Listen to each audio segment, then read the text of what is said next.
So this is into standard form to. Naka-standard form to.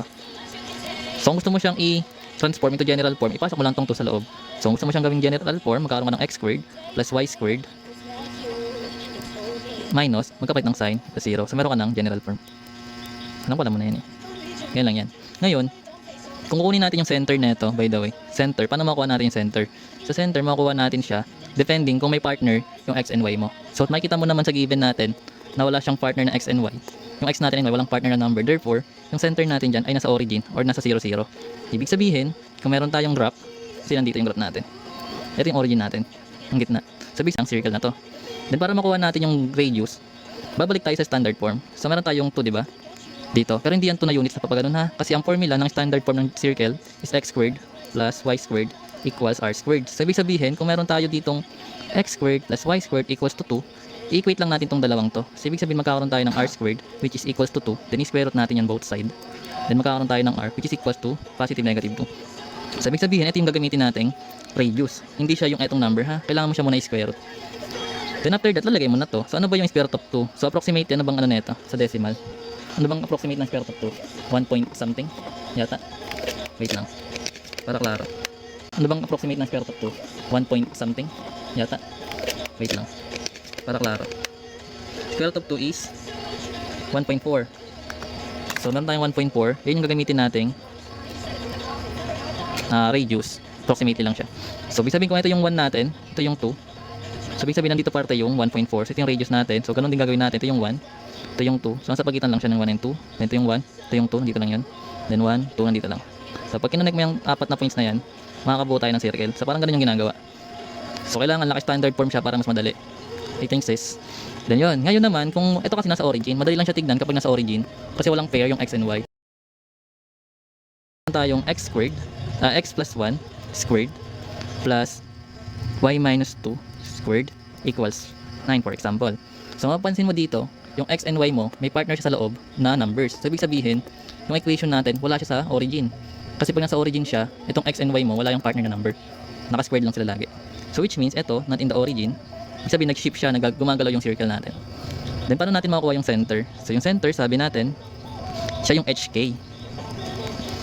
Kapag wala siya sa origin. Ngayon, yung h natin, siya yung x coordinate, yung partner ng x. Then yung k natin yung partner ng y. So para makuha natin yung center, pagpapalitin lang natin yung sign nila. O yung opposite sign natin sila. Sa part kasi na to, kung plus 1 siya, magiging minus 1 siya. Then yung negative 2 natin, minus 2 siya, magiging positive. So ito na yung magiging center mo. Yun. Pag meron ka ng center, kailangan mo pa ng radius para mag-graph siya, di ba? So meron tayong r squared, which is equal dito sa 9. So kailangan natin i-square root both side, then makakancel yung squared. Therefore, ang lalabas is positive negative 3. So ibig sabihin kailangan natin mag-move up, down, left, right ng 3 units galing sa center. So ano bang quadrant? Etong C natin. So kung meron tayong Cartesian, nasa quadrant 2 yan kasi negative positive. So lakihan natin dito sa quadrant 2. So meron tayong negative 1, so ito yon. Negative 1 natin. Then aangat tayo ng 2 units pataas kasi positive yung y. So magkakaroon tayo ng 1, 2, nandito yung center natin. Ito yung C natin. Then after this, pwede mo na i-plot yung 3. So galing sa center, move ka ng 3 pataas. So 1, 2, 3, papantay mo lang siya dito sa center mo. Then dito naman, 1, 2, 3, dito yon. Then 1, 2, 3, nandito yon.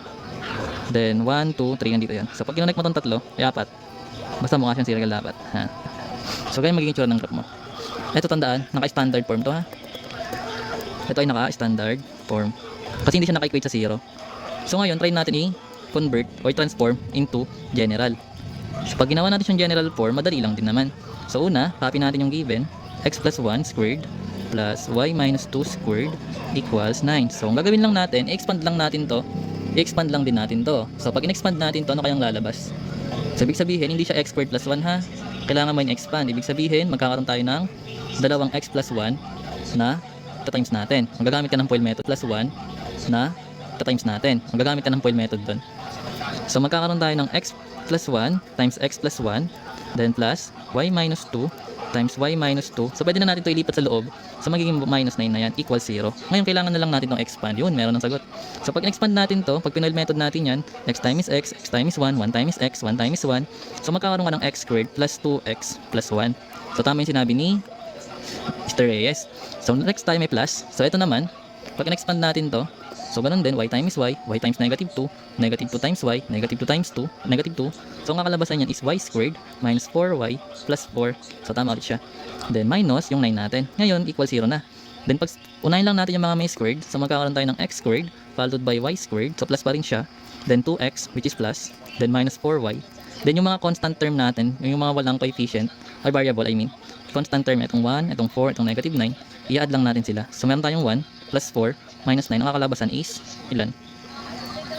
Pag in-add natin tong tatlo, integers lang yan, magiging negative 4 equals 0. Negative 4. Kasi 1 plus 4 is 5. 5 minus 9 is negative 4. Wala akong boses. Okay, walang ganyan. Namamali lang. So magkakaroon tayo ng general form. So ganito lang siya ginagawa. So kapag meron kang standard form, pwede yan ipa-convert sa'yo, pwede yan ipa-graph, pabalik naman. Meron kang general form, gagawin mo siyang standard form. So para maintindihan, gawa tayo another example. Gets ba?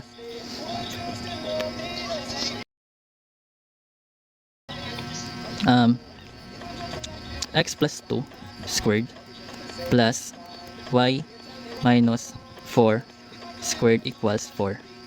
So ito lang para madali. Review lang daw sa mag-i-stem sabi ni Sean. Try lang muna natin Saman tayong x plus 2 squared plus y minus 4 squared. So wala yan sa origin, di ba? Kasi meron kang pair yung x and y mo na number. So therefore, makuha na natin yung center which is hk. So yung partner ng x then yung partner ng y, then opposite sign lang sila. Which means, magkakaroon tayo ng center which is, kung plus 2 to, magiging negative 2. Then kung minus 4 to, magiging 4. Okay? Then para naman sa radius, sabi natin, kung meron tayong r squared, equate lang natin yung sa labas which is 4. Therefore, square root natin both side. So magkakaroon tayo ng radius which is equals to plus minus 2. So meron tayong center, meron tayong radius, pwede na yan mag-graph.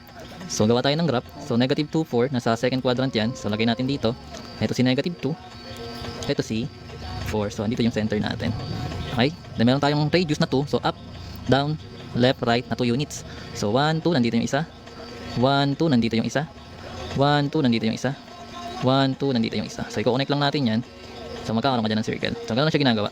Ngayon, kung gusto natin ulit i-transform into general form, then expand lang natin to. Okay?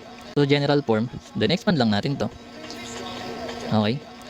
So meron tayong x plus 2 squared plus y minus 4 squared equals 4 yung given. So expand lang natin to. Pag in-expand natin to, ang kakalabasan yan is x squared plus 4x plus 4. Then pag in-expand natin tong kabila, magiging y squared minus 8y plus 16. Then lipat natin to sa loob, magpapalit siya ng sign, magiging minus 4 equals 0. Okay? Yun. Very good. Tapos na siya. Then pag sama-samahin lang natin, unahin natin yung y squared. So x squared followed by y squared followed by x followed by 8y. Then 4 plus 16 minus 4 is plus 16 equals 0. Kasi opposite sign to, pwede yan makancel. So magkakaroon ka na lang 16. So ito yung magiging general form. Ngayon, paano kung gusto natin siyang ibalik sa standard form? Given ito. Ngayon, pati given, babalik natin doon para makuha natin yung center tsaka radius, di ba? Kasi mas madali siyang kunin kapag naka-standard form. So kung binigyan ka ng general form, babalik natin yan doon. So ito yung given. Una, transform natin to in standard form. Una, pagsamahin natin yung mga may x. So meron kang x squared tsaka 4x. Pagsamahin natin yan. Then, plus, labig ka ng space, parenthesis. Then plus, pagsamahin mo rin yung y. So y squared, meron kang minus 8y plus blank. Then yung 16, lipat na natin sa kabila. So magkapalit siya ng sign which is negative 16. Then dahil meron ka ditong dalawang blank, magdadagdag ka rin doon ng plus blank. Dalawa rin na blank. Kasi kung ano ilalagay mo dito, ipa-plug mo rin yan dito. Kung ano ilalagay mo dito, ilalagay mo rin dito para maging balance yung equation. Ilalagay mo dito, ipa-plug mo rin yan dito. Kung ano ilalagay mo dito, ilalagay mo rin dito para maging balance yung equation. Okay? So ngayon, dahil may blank to, paano natin ito makukuha? So sa part na to, kailangan natin gumamit ng completing the square. That's correct. So kailangan natin gumamit ng completing the square. So b over 2, then magkakaroon ka ng parenthesis squared equals yung blank natin para dito. Then sa kabila naman, ganun din, b over 2 equals parenthesis squared equals yung blank para dito. So meron tayong b, which is ito 4. So 4 divided 2 is 2. So lagay natin dito yung 2. And 2 squared natin is 4. Yan. So then meron tayong 4 sa blank dito, nalagyan mo to ng 4. Nalagyan mo rin to ng 4. Tignan namin sa kabila. So meron tayong negative 8. Negative 8 divided 2 is negative 4. Then negative 4 squared is 16. Positive. So maglalagay dito ng 16, then 16 din dito. This is negative. Then ngayon, dahil ito is perfect square trinomial, gawa ka ng parenthesis. Lagay mo yung variable x. Then kung ano yung nakalagay dito, kung plus siya, plus na yun. Then lagay mo yung squared.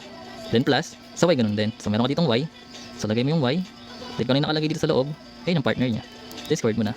Then i-add mo na lang yung right side. So meron ka negative 16 plus 16. So maka-cancel na yun. Magkakaroon ka na lang ng 4. So ito na yung standard form.